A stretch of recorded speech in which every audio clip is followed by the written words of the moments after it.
Perintah Kaisar Naga. Jangan lupa like, komen, dan subscribe Earth One Channel. Bab 3263. Dev telah melihat binatang fantasi asal yang besar. Aura asal yang menakutkan barusan memancar dari binatang fantasi asal yang besar. Ada begitu banyak binatang fantasi asli sekarang, dan ada satu yang sangat besar. Dev juga mengerutkan kening. Mengandalkan kekuatan mereka berdua, membunuh begitu banyak monster fantasi asli hanyalah sebuah lelucon. Tolong, tolong. Ji Yue dan 3 lainnya berlari mati-matian di depan semua orang dalam keadaan malu, menghindari serangan sambil berlari ke depan. Dev, apa yang harus kita lakukan? Melihat begitu banyak binatang fantasi asli, termasuk yang sebesar bukit, Ji Meiyan panik. Lari, apalagi yang bisa kulakukan? Dev mengambil Ji Meiyan dan mulai berlari menuju bagian luar tiang gunung. Binatang fantasi asal itu mengejar dari belakang, terutama binatang fantasi asal yang besar. Setiap langkah yang diambilnya membuat bumi berguncang dan seluruh tanah leluhur bergetar. Pada saat ini, Taizu di balai tanah leluhur perlahan membuka matanya, dan dia juga memperhatikan gerakan aneh di tanah leluhur. Bagaimana orang-orang ini bisa memprovokasi pria menakutkan itu? Bukankah mereka sedang mencari kematian? Petik 2. Setelah Taizu selesai berbicara, dia perlahan menutup matanya lagi. Dan Dev menarik Ji Meiyan dan berlari mati-matian ke depan, sementara Ji Yue dan 3 lainnya juga mengejar di belakang. Pada akhirnya adalah binatang fantasi asli itu.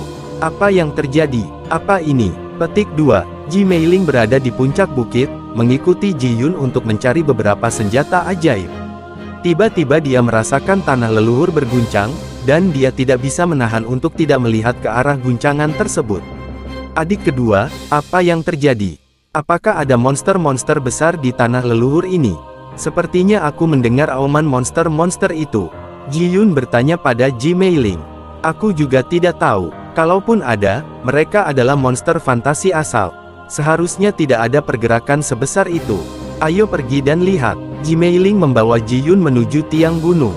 Setelah merasakan keterkejutannya, anak-anak lain dari keluarga Ji juga bergegas ke sini, ingin melihat apakah ada harta karun yang akan muncul di tanah leluhur ini. Segera, lusinan keturunan keluarga Ji berkumpul di pintu masuk tiang gunung, tetapi tidak ada yang berani masuk untuk mencari tahu. Tepat ketika semua orang bertanya-tanya apa yang terjadi di tiang gunung, 2 sosok tiba-tiba terbang keluar dari tiang gunung. Kedua orang ini adalah Dev dan Ji Meiyan, dan mereka juga melarikan diri dengan cara yang agak malu. Kakak, Tuan Dev, kenapa kamu ada di sini? Ji Yun terkejut saat melihat Dev dan Ji Meiyan. Dia tidak menyangka Dev akan mengikuti Ji Meiyan ke tanah leluhur keluarga Ji.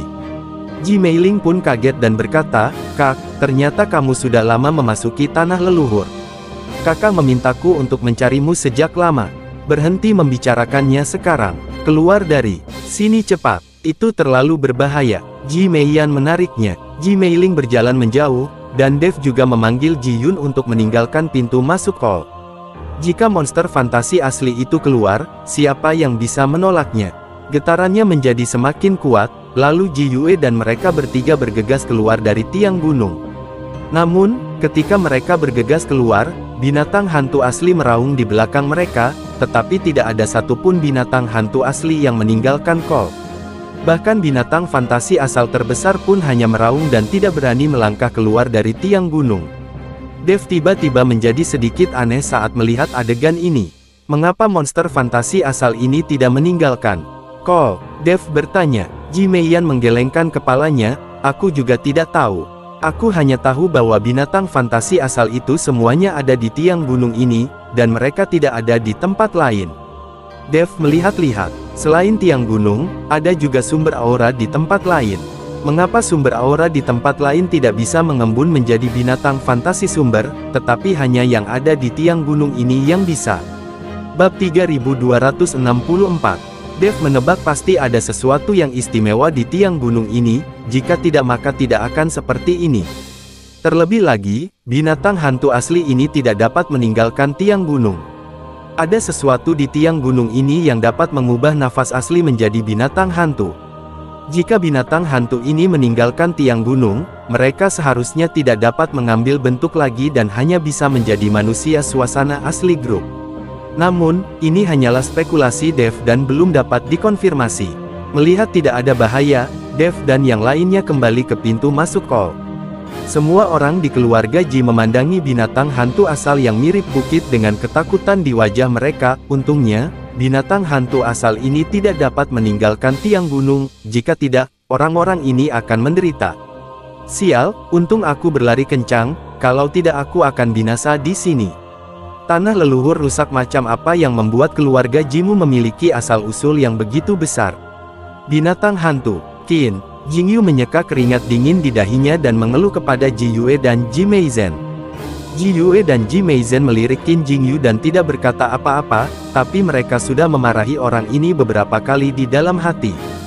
Jelas sekali bahwa dia bersikeras untuk memasuki gua, dan jelas sekali bahwa dia bersikeras untuk memprovokasi binatang fantasi asal-usul yang besar ini, tetapi sekarang dia hampir mati, namun dia menyalahkan orang lain. Tepat ketika semua orang melihat binatang fantasi asal di depan mereka, binatang fantasi asal yang besar itu meraung, sepertinya memprovokasi semua orang.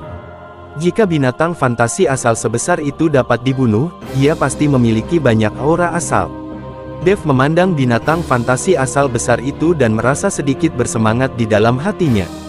Namun, dengan kekuatannya saat ini, saya tidak tahu apakah dia bisa membunuh binatang fantasi asal yang besar ini. Jika tidak ada monster fantasi orisinal lainnya, Dev dapat mencobanya. Tapi sekarang ada banyak monster fantasi asal lainnya di dalamnya. Jika Dev masuk saat ini, dia pasti akan mati. Sekarang alangkah baiknya jika kita bisa memancing monster fantasi asal kecil itu. Tapi siapa yang mau mengambil risiko untuk memancing makhluk fantasi kecil asal itu? Dev melirik kelusinan anggota keluarga Ji.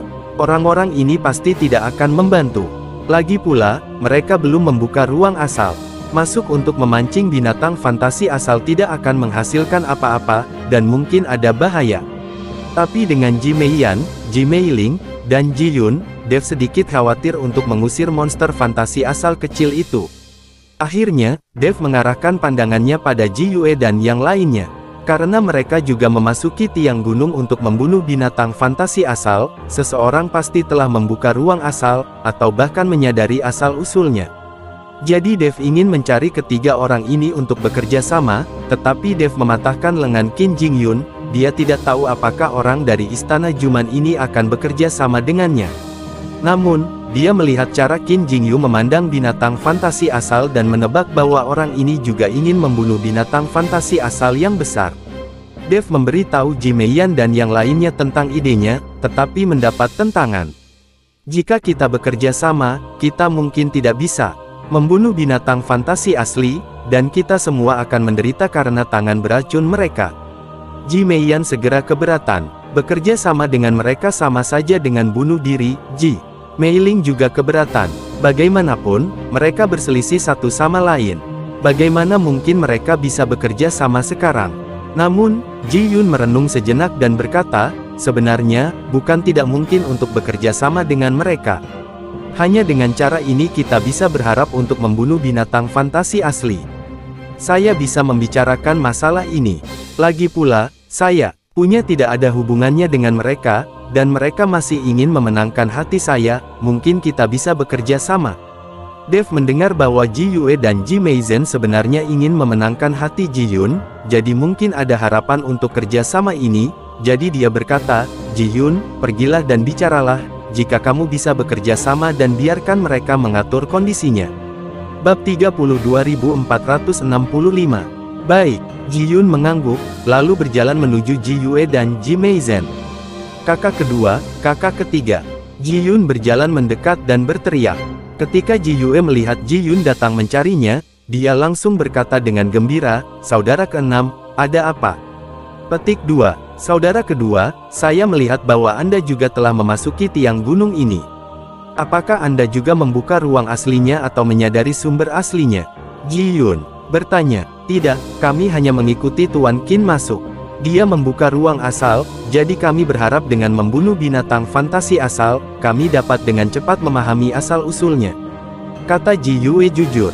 Ji Yun melirik ke arah Qin Jingyu, lalu berkata, kakak kedua, ada begitu banyak binatang fantasi asal yang menjaga pintu masuk, terutama binatang fantasi asal yang sangat besar.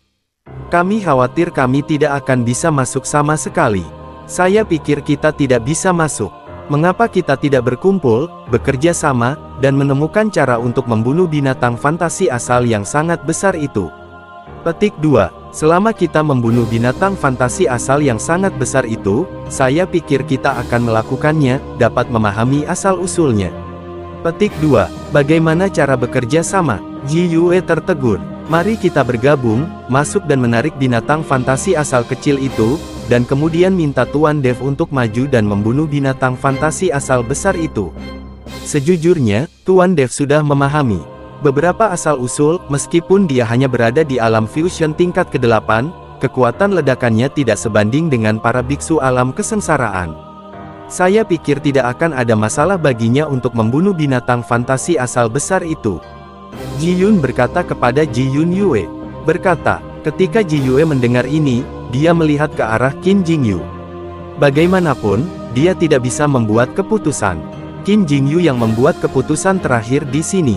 Qin Jingyu telah mendengar lamaran Ji Yun, sebenarnya dia selalu ingin membunuh binatang fantasi asal yang besar, tetapi kekuatannya tidak memungkinkan. Jika kita bergabung sekarang, ini akan menjadi kesempatan bagus untuk membunuh monster fantasi asal yang besar. Tuan Qin, lihat lamaran saudara ke-6ku. Kurang dari BR lebih besar dari Ji Yue bertanya dengan hati-hati. Yah, menurutku lamaran ini bagus. Adapun konflik dan kebencian antara satu sama lain, kamu dapat yakin untuk saat ini dan membunuh binatang fantasi asal besar ini. Petik 2. Qin Jingyu mengangguk. Dia juga ingin memahami asal-muasalnya dengan cepat. Jika dia benar-benar bisa membunuh binatang fantasi asal-muasal yang besar ini, pasti tidak akan ada masalah dalam memahami asal-muasalnya. Saudara ke-6, karena Tuan Qin setuju, kita bisa bekerja sama. Ji Yue berkata pada Ji Yun. Ji Yun mengangguk, lalu kembali ke Dev dan memberitahu Dev apa yang dia setujui untuk bekerja. Sama, ketika Dev melihat bahwa pihak lain setuju, dia mengajak Ji Yun dan yang lainnya. Hanya saja ketika saudara perempuan Ji Meiyan dan saudara laki-laki dan perempuan Ji Yue bertemu, mereka semua memasang wajah dingin dan mengabaikan satu sama lain. Qin Jingyu, di sisi lain, melirik ke arah Dev dan berkata, kamu dapat membunuh monster fantasi asal yang besar jika kamu mau, tapi kita harus bergabung untuk membunuhnya bersama-sama. Sedangkan untuk monster fantasi asal kecil, biarkan saja hanya sedikit orang yang menarik mereka pergi. Oke, titik tanda seru petik 2. Dev setuju tanpa ragu-ragu. Dia tidak takut dengan tindakan Qin Jingyu, bahkan jika dia membunuh monster fantasi asal besar dan menyerap sebagian dari asal logam, apa yang akan terjadi? Pada akhirnya, Dev menyerap paling banyak, lagi pula, ruang asli Dev tidak terbatas. Qin Jingyu tampak sedikit terkejut saat melihat Dev langsung menyetujuinya. Tapi karena Dev juga setuju, tidak ada lagi yang perlu dikatakan. Dev dan Qin Jingyu mempersiapkan diri dan kemudian berjalan ke tiang gunung. Begitu mereka masuk, binatang fantasi asal yang besar itu mengaum, dan kemudian menamparkan cakar besarnya ke arah mereka berdua. Lakukan, Dev meraung, dan pedang pembunuh naga di tangannya langsung muncul. Kemudian Qin Jingyu tidak lagi menggunakan tangan kosong, dan langsung memegang sepasang palu batu besar di tangannya. Kedua orang itu menyerang binatang fantasi asal yang besar dari kiri dan kanan. Bersambung.